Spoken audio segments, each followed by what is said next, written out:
Nahuli ko sila nag-uusap ni Father Homer. Binabalak na niyang bumaliktad sa atin. Sunugin niyo lahat yan. Martin, masusunog yung kabilang baryo. Kailangan tumulong tayo. Kailangan ko nang puntahan ng mga pulis para malaman kung anong nangyari sa daddy ninyo. Huwag po sana kayo magbibigla. Pero nakita na po ang bangkay ng mister niyo. Si Martin, siya ang nagsabi sa kanila.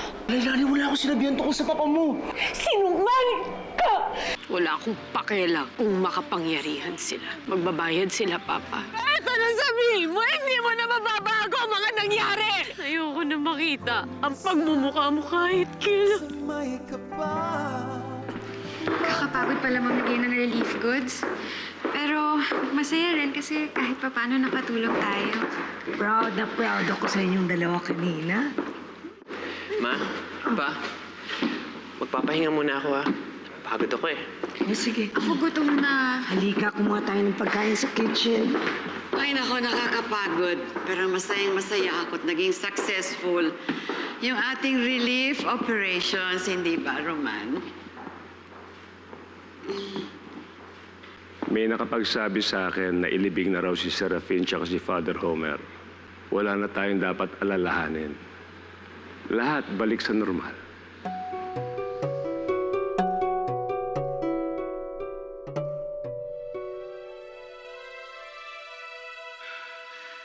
Pinagkatiwalaan kita pero anong ginawa mo, ha?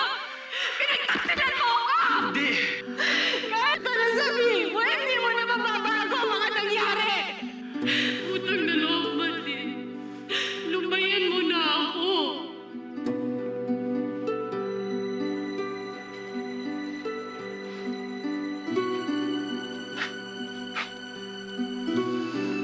Martin, Ay, nasa akin ni Leilani.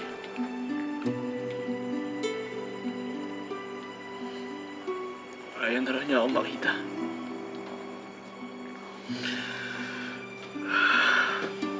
namatayan siya ng tatay, Martin.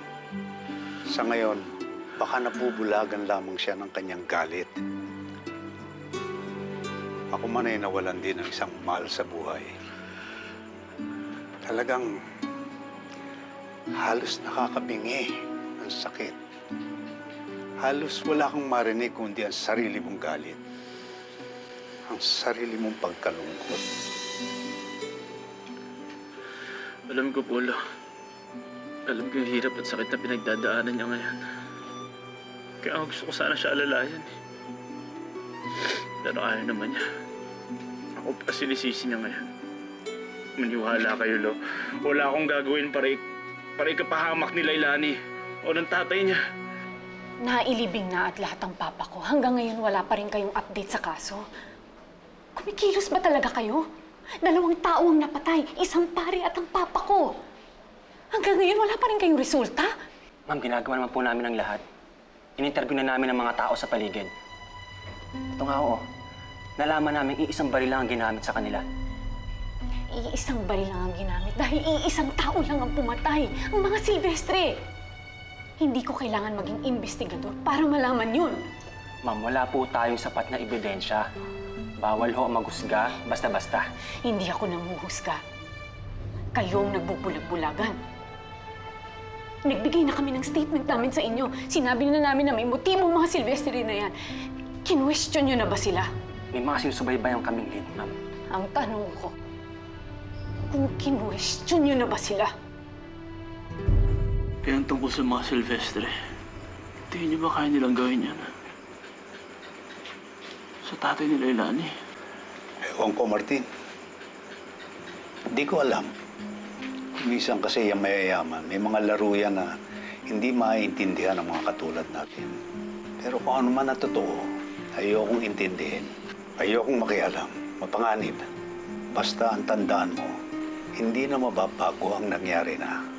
Malalaman din ni Leilani kung ano talaga ang totoo. Paano kung hindi na ako mahal ni Leilani? Kung kayo talaga, Martin, kayo talaga. Bakit? PO3 Malonzo. Nabili ka rin ba nila? Nabayaran ka rin ba ng pera nila? Ma'am, pulis ako. Bawal yung ginagawa nyo. Konting respeto naman. Anak, tama na. Ano bang ebidensya ang kailangan ninyo?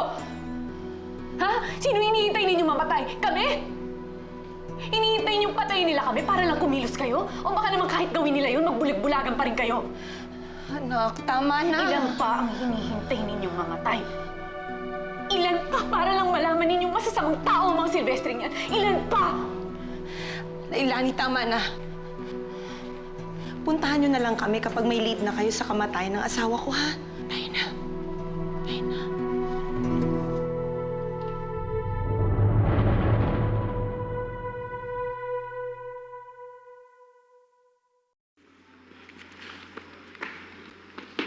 Oo, natin. Sir, ma'am. Opo. Yung pong asawa at anak ni attorney, nag-iskandalo sa presinto. Dinidiin po kayo. Roman, ayusin mo to. Ayoko nang sabit. Ayoko nang sumasakit ang ulo ko. Opo, Mama.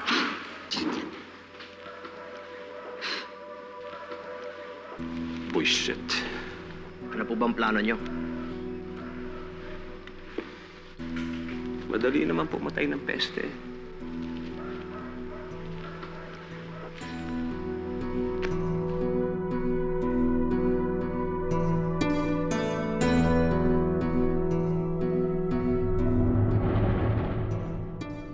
Sayang naman yung love life nyo ni Lailani.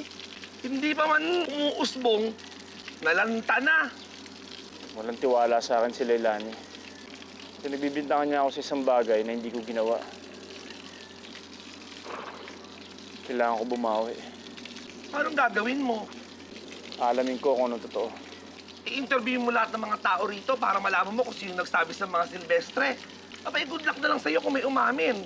Siguro kailangan sagutin ko muna yung mga sarili kong tanong. May kinalaman nga ba talaga ang mga Silvestre sa illegal na gawain? Nagsimula lang naman ang lahat ng ito dahil sa protesta sa illegal logging.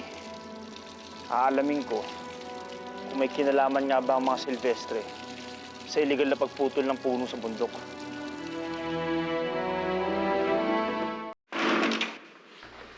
Leilani, hindi mo sila dapat sinigawan. Hindi mo dapat sila inakusahan. Alam mo naman sila lamang ang pwedeng tumulong sa atin sa mga panahon na ito. Masisisi niyo ba ako, Ma? Eh halata namang nagbubulag-bulagan yung mga pulis na yan eh. Siguro kahit sila takot sa mga Silvestre.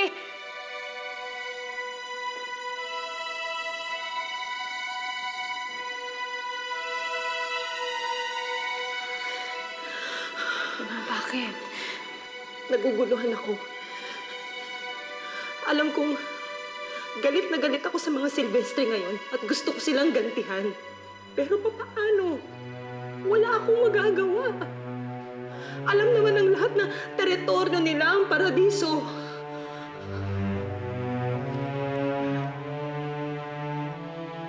Tiwala tayo sa batas. Eh, kung buhay pa si Papa, yun din ang sasabihin niya. Pero wala na ang papa mo. Pinatay na nila. Ang mga Silvestre ang may hawak ng batas. Sila ang batas. Hawak nila lahat ng mga pulis. Hawak nila lahat ng mga politiko. Hawak nila lahat. At wala tayong magawa. At ang nakakatakot, baka pati kayo balikan nila.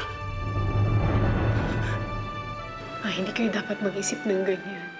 Hindi tayo dapat matakot.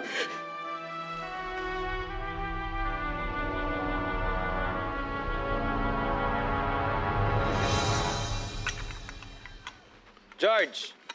Sir, Nasaan si Martin? nandun po. Nasaan? Dun po.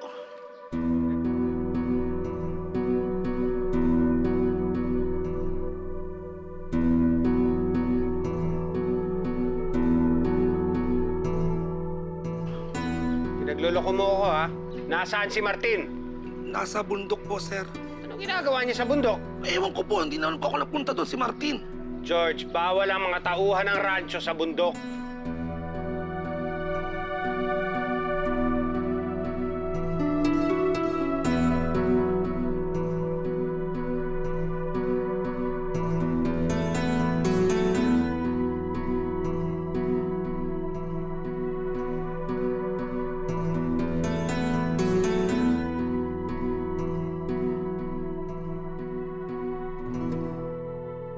Kawawa naman si Mama. Pati siya bumigay na rin dahil sa mga nangyayari. Pero ate, tingin mo ba hawak talaga ng mga Silvestre ang mga polis? Hawak nila ang buong paradiso. Lupa, pulis, politiko, nabili na nilang lahat. Paano tayo lalaban yan? May hustisya pa rin, Kiefer. Tayo ang mananalo dahil tayo ang nasa tama. Makakahanap din tayo ng kakampi. Mananagot din ang lahat ng may kasalanan sa nangyari kay Papa.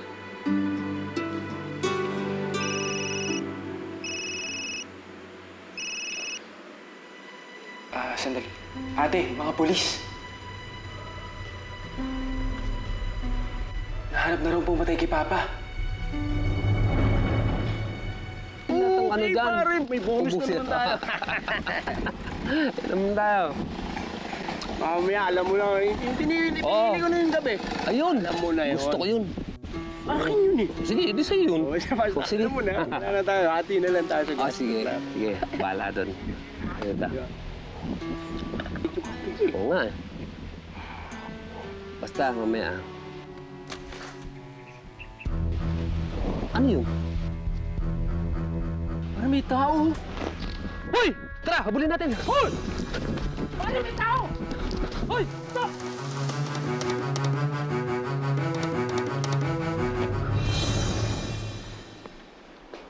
Si Kaeli Lazaro, Tagalagon din. Yung nasunog na baryo kailan lang, biktima ang mag-ina niya. Nasunog ang mga katawan pero nabuhay. Lumapit siya kay Father pero tinanggihan siya. Ayun, nagormentado. Tinutukan niya ng baril para kunin lahat ng apuli ng simbahan. Pero pumulag si Father. Kaya pinatay niya. Pati si Papa. Nagkataong nandun ang tatay mo. Nadamay lang daw siya. Ayan, nahuli na may kasalanan. Natagpuan din sa kanya ang murder weapon na may fingerprints niya. Umamin na rin siya. Masasara na ang kaso.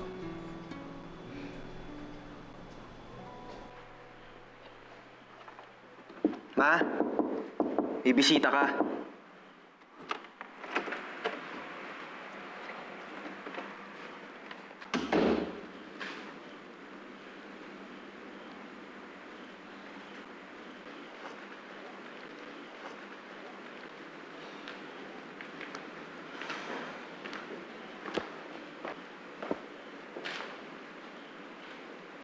Nelia Condolo.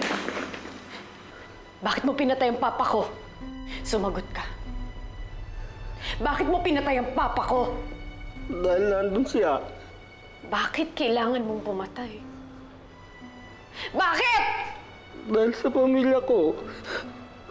Nasunog ang pamilya mo kaya ka pumatay? Pumatay ka ng pare? Pati ang papa ko pinatay mo, nagawa mo yun na mag-isa? Ha? Kasalanan ko po talaga eh. Patawad po. Hindi ako naniniwala sa'yo. Pinilit ka lang nila umamin! Ang mga Silvestre ang pumatay kay Papa at kay Father, hindi ikaw! Huwag kang magsinungaling!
Kang gagalaw.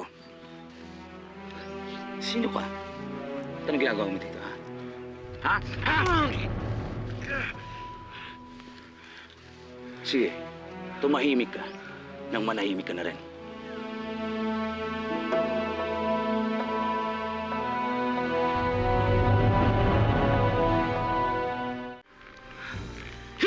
Joel! Wag!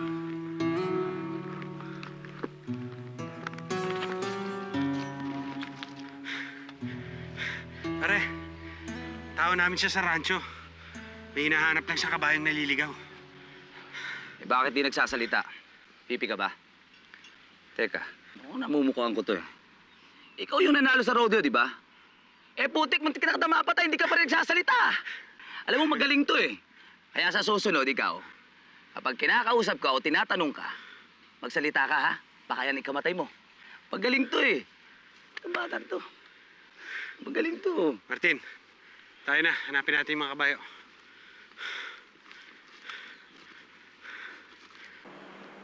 Anong ginagawa mo dito? May sasabihin ako sa'yo. Sa'yo lang. Sige, Kiefer. Pero ma, iwan mo na kami. Sige na.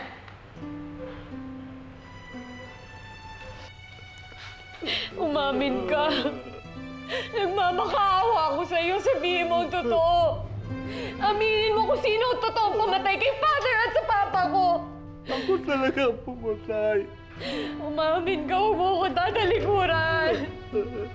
Magsabi ka sa akin ang totoo! Sino nagsabi sa'yo sumuko, ha? Sino nagsabi sa'yo akuin mo isang kasalanan na hindi mo ginawa? Sino? Tama na po. Anong sasabihin mo? Nanganganib ang buhay niyo. Umalis na kayo dito. So, totoo nga. May kinalaman si Roman sa pagkamatay ng asawa ko. Siya ang pumatay kay Serafin! Binigay na nga ng asawa ko ang buhay niya sa inyo! Tapos kinuha niyo pa! Mga walang hiya kayo! Nelia, kung may magagawa lang ako. Patay na ang asawa ko! Patay na siya! Pero para sa'yo, para sa mga anak mo meron. Umalis na kayo sa paradiso. Nakikiusap ako. Huwag na kayong lumaban. Para mabura lahat ng mga kasalanan nyo? Mga walang hiya kayo, mga walang budhi! Mga mamatay tao! Makinig ka sa akin! Makinig ka, Nelia. Para matakasan yung panganib. Masakit mawala ng asawa. Pero paano pag nawalan ka pa ng anak? Nakikiusap ako. Umalis na kayo dito. Hindi nakakayanin ang konsensya ko kapag may nangyari pa sa inyo.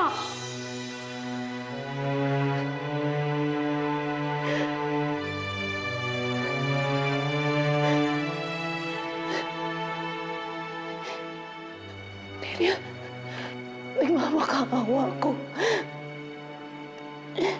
Mula sa isang ina. Para sa isang ina. Umalis na kayo dito. Alang-alang sa mga anak mo.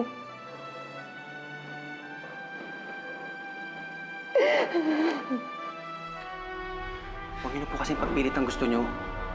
Matuwa na lang po kayo na nahuli na may kasalanan sa pumatay sa tatay niyo. Pero hindi siya yun! Sabi sa ebidensya siya. Umamin na nga siya eh. At ayon sa batas, siya ang may kasalanan. Kung kayo naloko nila, ako hindi!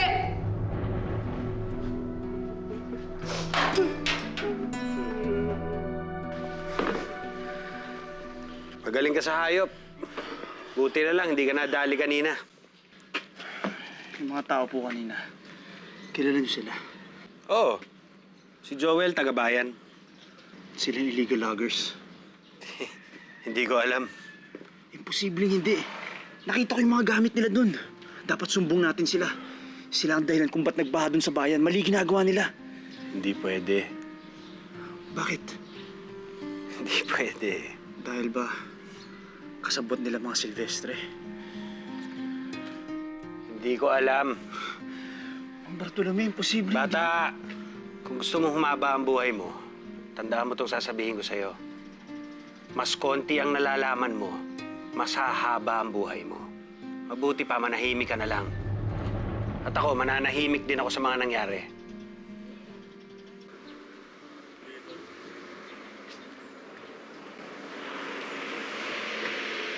Lailani! Kanina pa kita hinahanap. Kumusta na ang unikaihan ni attorney?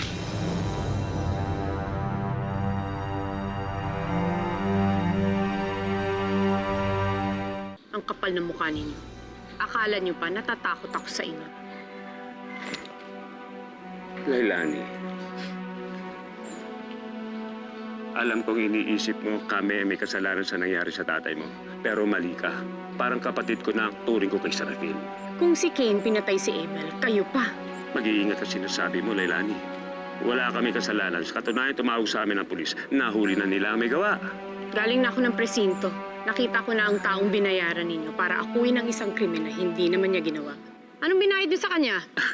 Pinagamot niyo ba ang pamilya niyang nasunog? Magkano ang binayad ninyo kapalit ng buhay at kalayaan niya? Hindi maganda ang tabas ng dila mo, Lailani. Pero palalagpasin ko yan.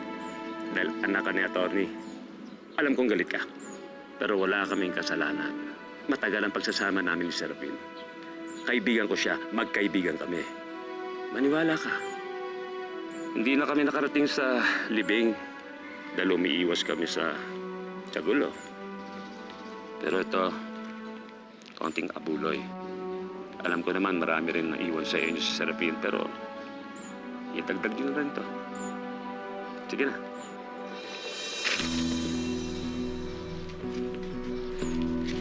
Nung buhay pa ang papa ko, sabi niya sa akin, huwag ko daw iko-kompromiso ang prinsipyo ko.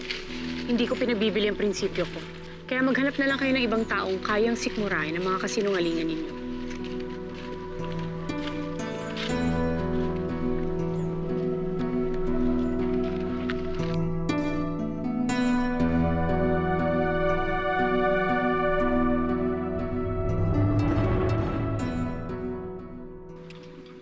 Martin, huwag ka nang babalik doon, ha? Oo. Martin, saan kayo galing? Ito si Martin. Nagpunta rin sa bundok. Bakit? Nabanggit niyo po sa akin, Ma'am Mara, na walang kinalaman ng Rancho Paradiso sa illegal logging. Gusto ko lang po makasiguro. Para ano? Para saan pa? Baka mapahama ka sa ginagawa mong yan. Dito sa rancho ang lugar mo. Ako mismo ang titingin sa'yo. Ako ang sasagot sa mga tanong mo. Ayokong may mapapahamak na kahit sinong tauhan ko dito sa rancho. Kaya pangako mo sa akin na lulubayan mo na to. Opo, ma'am. Intindihin mo. Kapakanan mo lang iniisip ko. Salamat po.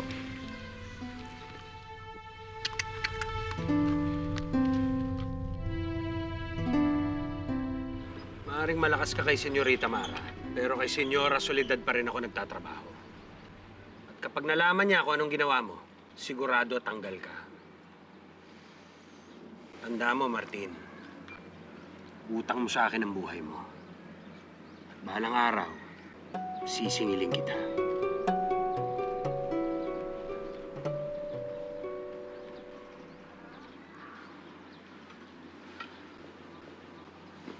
Paano naman naging utang mo yung buhay mo kay Ninong? Anong nangyari? Disgrasya ako sa gubat kanina. Nakita ko yung mga illegal loggers. Kaso nahuli nila ako eh. Pinigilan lang sila ni Mang Bart bago nila ako tuluyan. Yan ang nga bang sinasabi ko sa iyo eh. Paano kung napahama ka doon? Basta ang mahalaga ngayon, nahanap ko na yung mga sagot sa tanong ko. Ano ba nasagap mo doon? May nalalaman si Mang Bart na ayaw niya sabihin. Parang may pagkakaintindihan sila ng illegal logger na hindi ko dapat malaman. Alam niyo, may isa pang mundong umiikot dito sa paradiso na hindi tayo kasali. Talaga naman kasi tsapwera tayo dito eh. Martin, kailangan mo tanggapin na hanggang dito lang tayo. Itong kwadra, yung mga baka, yung mga kabayo, itong buong rancho, hanggang dito lang tayo, tanggapin mo yun. Huwag ka nang lalabas dito. Pag nagtatanong ka pa dito, nakakadedo yung ganun, bro. Alam ko. Kaya nga namatay yung tatay ni Lailani eh. Dahil sinubukan niya lumabas Ngayon, ako sinisisi ni Lailani kung ba't nangyari yung mga yan. Teka. Bakit naman ikaw yung sinisisi ni Lailani sa pagkamatay ng tatay niya? Mga Silvestre ang sinisisi niya. Pero ang alam ni Lailani Martin, ikaw ang nagsabi ng mga plano ni attorney na bumaligtad sa mga Silvestre. Ha? Parang gusto raw mag-resign ni attorney kasi di na kayang sakyan yung mga illegal na gawain ng rancho. Hoy kayo, tigilin niyo nga kakachismis. Gawin niyo yung trabaho niyo.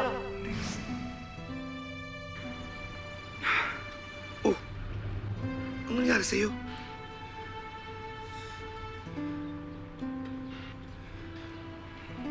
Martin, may atraso yata ako sa'yo.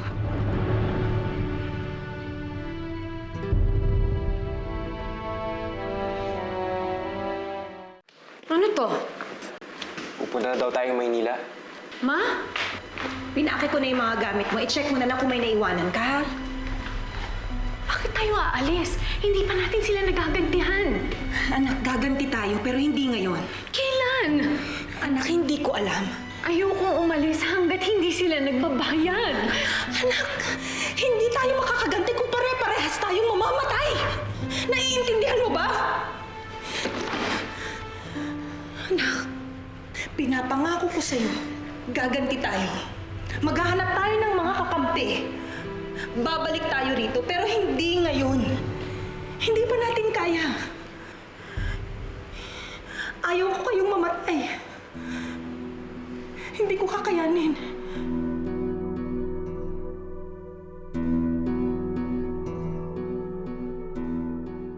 Ligpitin mo ang buong pamilya ni Serafin. Gawin mong mabilis, gawin mong tahimik. Ibaon mo ang mga katawan nila sa malayo, sa bundok, nang walang makalam. Walang problema, sir. Martin, pare, pasensya nga ha. Pasensya ngayon ko lang sinabi sa'yo. Ayos lang yun. Ang mahalaga ngayon, malalaman ni Lailani ang totoo. Hindi na siya magagalit sa akin. Tama! At matutuloy na rin ang naudlot yung love story! Let's go! Paano wala namang ibibilis to?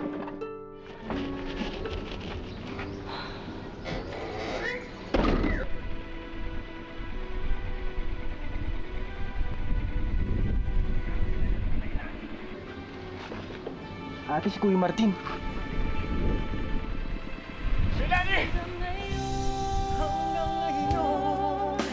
Ikaw pa rin ang inibig ko. Hindi ka makakausad kapag ganyan. Hindi naman importante sa akin ang makausad eh. Ang mahalaga, walang maiiwan. Babalik pa ako dito, ma. Maniningil pa ako. Hindi pa ako magpapaalam sa lugar na to. Pare, pasensya ka na ha. Pagbintangan ka ng dahil sa akin. Mamimili kami ng pinakamagaling sa inyo. So, mamili ka na. Nakapili na po ako. Si Martin.